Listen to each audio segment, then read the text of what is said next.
Hey guys, it's Dan, your host of Dan's Reviews, and today I'm back for another video for the Walking Dead universe, and in today's video, I'm going to be doing another Q&A video. This one is going to be going over The Walking Dead episode 5 of Ones Who Live. We're also going to discuss, do we think that if Rick and Michonne are truly going to continue into a second season of Ones Who Live, will we have to wait 2 to 3 years to continue the story?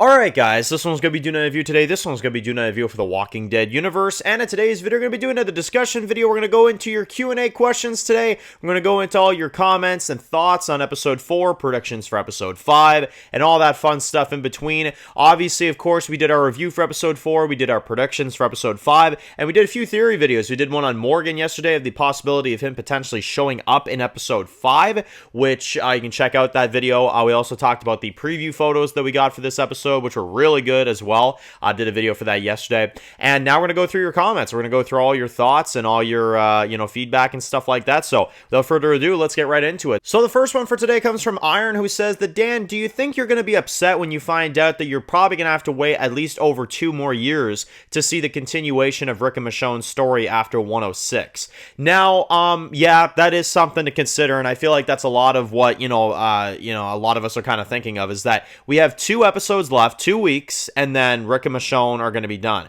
And again, they haven't confirmed a season 2 yet. I personally believe that there will be a season 2, especially with how the story is playing out. It just kind of feels like we're kind of building to that moment. But here's the thing is that, yeah, I do think that Michonne and Rick will have a second season. I think that Ones Who Live will get a season 2. I just don't feel like there's enough time to wrap up this story. But the thing is that even if they do, and if that is where the story's going, there's a lot to see. There is a lot to see and a lot to go over. And we're not going to get that at least until 2026, maybe 2027. They're going to make us wait a while. They're going to wait for a good while. I feel like the only time we'll see Ones Who Live season 2 filming is probably like midways next year, if I had to assume. Hell, they may wait a couple years, and then it's going to take some time. That'll take a year, I'm telling you, it's going to be a while. So I'm holding on to these 2 weeks because I don't think this is it for Rick and Michonne. I think there's a second season, but it's going to take some time either way. So regardless, we're not going to see Rick and Michonne for probably another, 2-3 years after this is over, which is really going to suck. So I'm savoring this. I really am, because, who knows what'll happen in 3 years? Who knows where the franchise will be at that point?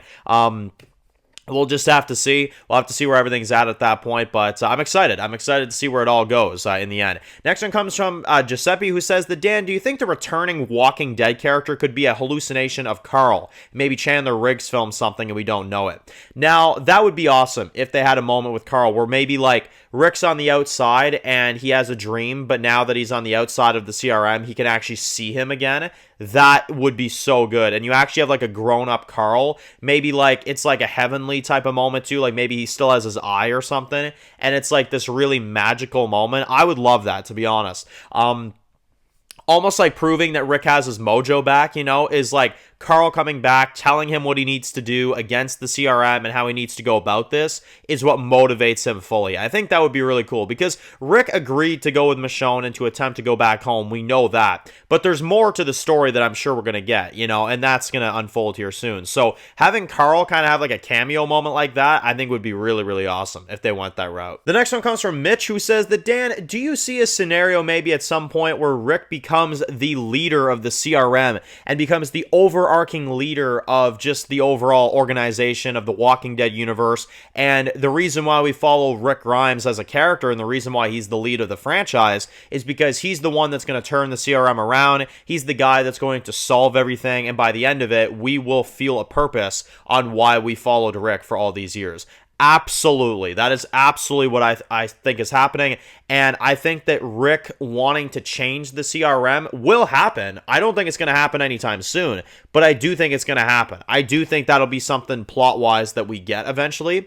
And Rick will get his own, statue in the town, like in the comic books and stuff like that. Yeah, I do think so. Because who else is going to take over? Who else is going to be the big hero of the franchise? It sure as hell is not going to be Daryl. No offense to him, but Daryl's not the leader type, It's not going to be Negan. Negan's done way too much bad shit to be in, in that kind of position. It's not going to be any of the Fear characters. It's not going to be any of the World Beyond characters. It has to be Rick. That's what this franchise is building to.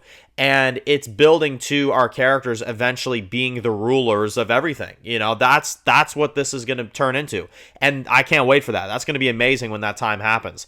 At least that's what I'm hoping for. Unless this franchise really wants to screw things up for themselves and really go a way that they shouldn't go, then maybe. Or maybe the Walkers win. Hell, maybe they go for the most bleak ending ever and the Walkers eventually get so powerful and most of our characters are wiped out.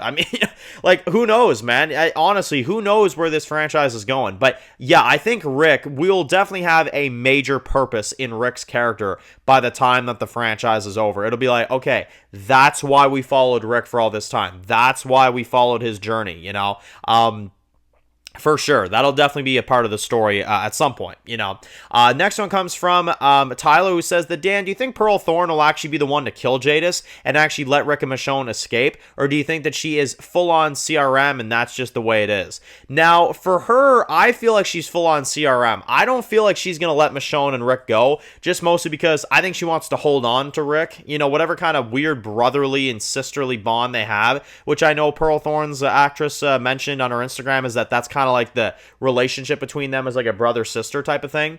I just don't see a scenario where she would let them go. She's so invested now. Beal has her fully brainwashed. You can already tell. And I don't think she's going to break away from that. I think Pearl Thorn is going to have to die by the end of this season. I do think so.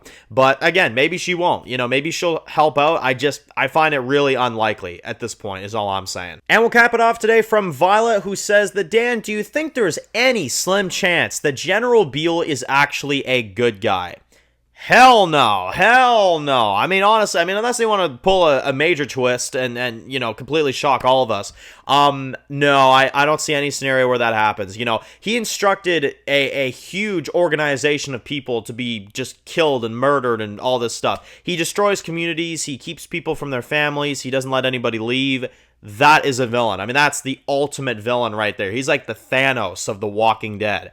At least that's how I view him, but again, we'll have to see. And I know a lot of people have said this online, and I've seen a little bit of talk about this, how people are disappointed in Major General Beal. I'm not, personally, just mostly because I already kind of got the vibe that he wasn't going to be huge in this show. That's for further content to come. That's for further shows to happen. Now, you want to piss me off? Kill him off in the finale. Then you'll piss me off. And I'll be like, okay, I agree. That's some bullshit right there. But I don't think so. I think there's more to come. I think that he's a slow burn type of villain. If anybody's seen, Breaking Bad, when Gus Fring was introduced, he kind of had a slow burn introduction, and then by the time the story really just, took off, he was one of the greatest characters ever created. So I feel like Major General Beal is going to be one of those. I feel like he's just kind of taking a back seat while Jadis has her, bullshit going on.